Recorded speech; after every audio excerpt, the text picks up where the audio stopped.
আসসালামু আলাইকুম এভরিওয়ান, কেমন আছেন সবাই? আশা করি আল্লাহ তাআলার অশেষ রহমতে সবাই খুব ভালো আছেন। আলহামদুলিল্লাহ, আমিও ভালো আছি। স্বর্ণাজ কিচেনে সবাইকে আরও একবার ওয়েলকাম করছি নতুন একটি রেসিপি দেখার জন্য। আজকে শেয়ার করব চিকেন ঝালপুলি পিঠার রেসিপি। আশা করছি রেসিপি ভালো লাগবে। আজকে আমার কিছু চিকেন ঝালপুলি পিঠার অর্ডার ছিল, তো আমি সেগুলো তৈরি করে ফ্রোজেন করেছি। সামনে যেহেতু রমজান আসছে, তাই ভিডিওটা আপনাদের সাথে শেয়ার করছি। আশা করছি আপনাদের উপকারেই আসবে। প্রথমেই এখানে আমি মুরগির বুকের মাংস ছোট ছোট করে টুকরো করে কেটে নিয়েছি, মানে খুব দ্রুত গতিতে যাতে সেদ্ধ হয়ে যায় সেজন্য এরকম ছোট টুকরো করে কেটে নেওয়া, এটাই আর কি। তো ভালোভাবে পরিষ্কার করে পানি ঝরিয়ে নিয়েছি, দেখতেই পাচ্ছেন। এবার এখানে এক এক করে মশলাগুলোকে অ্যাড করব। আপনাদের হাতে যদি সময় থাকে তাহলে মাংসগুলোকে ম্যারিনেট করে একটু রেস্টে দিতে পারেন। আমার হাতে সময় ছিল না, আমি সাথে সাথেই রান্না করে নিয়েছি। প্রথমে এখানে রসুন বাটা হাফ চা চামচ, আদা বাটা হাফ চা চামচ, সেই সাথে এখানে সামান্য একটু লবণ দিয়েছি। যেহেতু সয়া সস ব্যবহার করব, তো লবণের পরিমাণটা একটু কম করে বুঝে ব্যবহার করেছি। এখানে লাল মরিচের গুঁড়ো দিয়েছি এক চা চামচ, হাফ চা চামচ দিয়েছি হলুদের গুঁড়ো, হাফ চা চামচ দিচ্ছি এখানে জিরা গুঁড়ো, হাফ চা চামচ দিয়েছি ধনিয়া গুঁড়ো, এবং সেই সাথে এখানে হাফ চা চামচ গরম মশলার গুঁড়ো ব্যবহার করছি। আর এখন অ্যাড করে দিচ্ছি সয়া সস। এখানে আমি 1.5 টেবিল চামচ সয়া সস দিয়ে দিচ্ছি। ওই যে বললাম না সয়া সস ব্যবহার করব, সেজন্য লবণের পরিমাণটা একটু কম করে দিয়েছি। এবার এখানে টমেটো কেচাপ দিয়ে দিলাম 1 চা চামচ।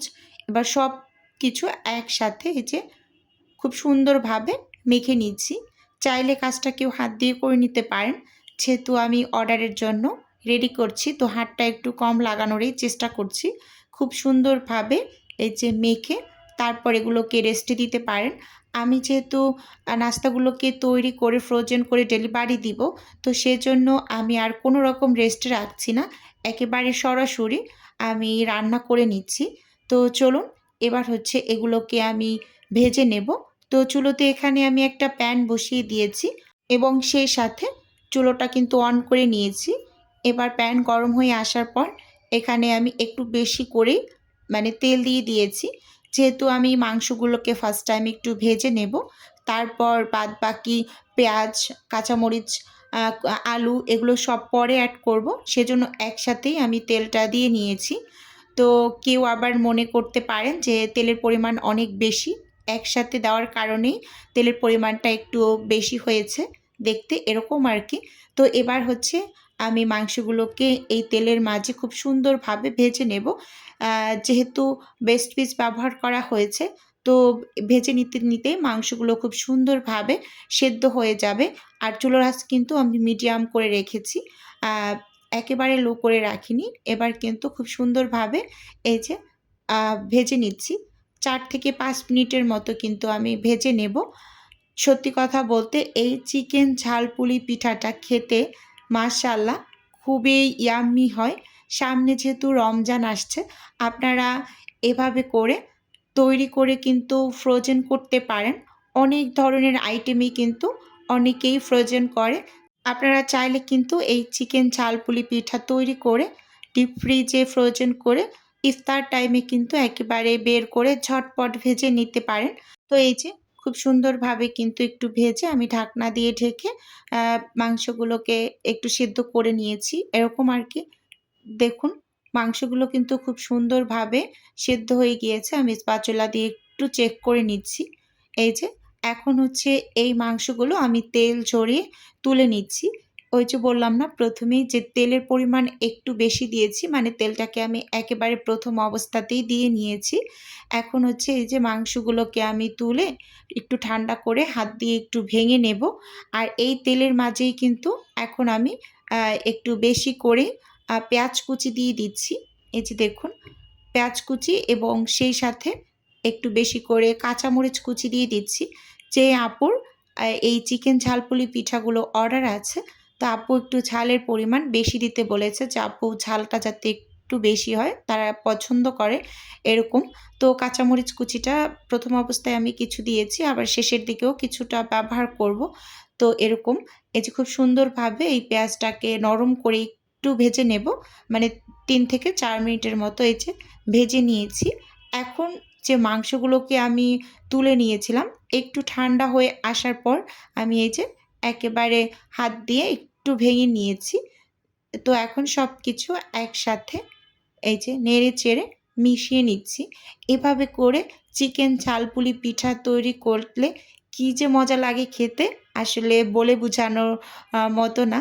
আপনারা এই রেসিপিতে ট্রাই করতে পারেন, আশা করি আপনাদের কাছেও ভীষণ ভালো লাগবে। তো দেখুন, আমি কিন্তু খুব সুন্দরভাবে সব কিছুকে একেবারে হাত দিয়ে ভেঙে নিয়েছি। তারপরে এর মাঝে আবার স্প্যাচুলা দিয়েও একটু আধা ভাঙা করে নিয়েছি। আর চুলার আঁচটা একটু লো করে রেখেছি, যেহেতু নিচ থেকে ধরে যাচ্ছে এরকম। তো এখন আমি বাকি যে কাঁচামরিচ কুচি ছিল তো দিয়ে দিলাম। আর এখানে আমি ২ টা ছোট সাইজের আলু সেদ্ধ করে একটু ম্যাশ করে নিয়েছি। তো আলুগুলো দিয়ে খুব সুন্দরভাবে এই যে মিশিয়ে নিচ্ছি। আলুটা দেওয়ার পর আলুটা একটু আমার কাছে মনে হচ্ছিল যে শক্ত আছে। তো এজন্য কিন্তু মানে স্প্যাচুলা দিয়ে আমি ভেঙে নিচ্ছি। আপনারা যদি কেউ চান তাহলে কিন্তু এই আলুটা স্কিপ করতে পারেন। কিন্তু আলুটা দিলে আমার কাছে মানে পার্সোনালি মনে হয় খুব বেশি ভালো লাগে। আর আমি আপুদের যেহেতু আ মানে সচরাচর ডেলিভারি দিয়ে থাকি, তো আপুদের থেকেও মাশাআল্লাহ ভালোই রিভিউ পেয়েছি। তো সবকিছু খুব সুন্দরভাবে একটু স্প্যাচুলা দিয়ে ভেঙে তারপর এখানে আমি একটা স্বাদে ম্যাজিক মসলা এবং সেই সাথে ধনিয়া পাতা কুচি দিয়ে একেবারে খুব সুন্দরভাবে নামিয়ে নেব। তো ভিডিওর এই পর্যায়ে এসে ছোট্ট করে নিজের বিজনেসের একটু প্রচার করছি। আপনারা তো অনেকেই জানেন যে আমার ছোট্ট একটা ফ্রোজেন আইটেমের বিজনেস আছে। যদি কেউ কোনো টাইপের ফ্রোজেন খাবার অর্ডার করতে চান, তাহলে স্ক্রিনে দেওয়া হোয়াটসঅ্যাপ নাম্বারে নক দিলেই কিন্তু আমি A to Z বলে দেব। আর যদি কেউ অর্ডারটি সরাসরি কনফার্ম করতে চান, তাহলে স্ক্রিনে দেওয়া হোয়াটসঅ্যাপ নাম্বারে কল করে সরাসরি অর্ডারটি কনফার্ম করতে পারেন। শুধুমাত্র ঢাকা সিটির মাঝেই একেবারে ক্যাশ অন ডেলিভারিতে প্রোডাক্ট দেওয়া হয়। তো আপনি হাতে পাবেন, তো ডেলিভারি ম্যানের কাছে আপনি পেমেন্টটা করে দেবেন। এরকম আসলে আমাদের ডেলিভারির প্রসেসটা। আর আমি অনলাইন ডেলিভারি দিয়ে থাকি, মানে পাঠাও রাইডারের মাধ্যমে ডেলিভারিটা দিয়ে থাকি। আজকে কিন্তু ভিডিওতে বলে দিয়েছি। তো ওই যে সব কিছুকে ভালোভাবে মিশিয়ে এখন নামিয়ে নিলাম। আর এখানে অফ স্ক্রিনে আমি ডোটাকে করে নিয়েছি।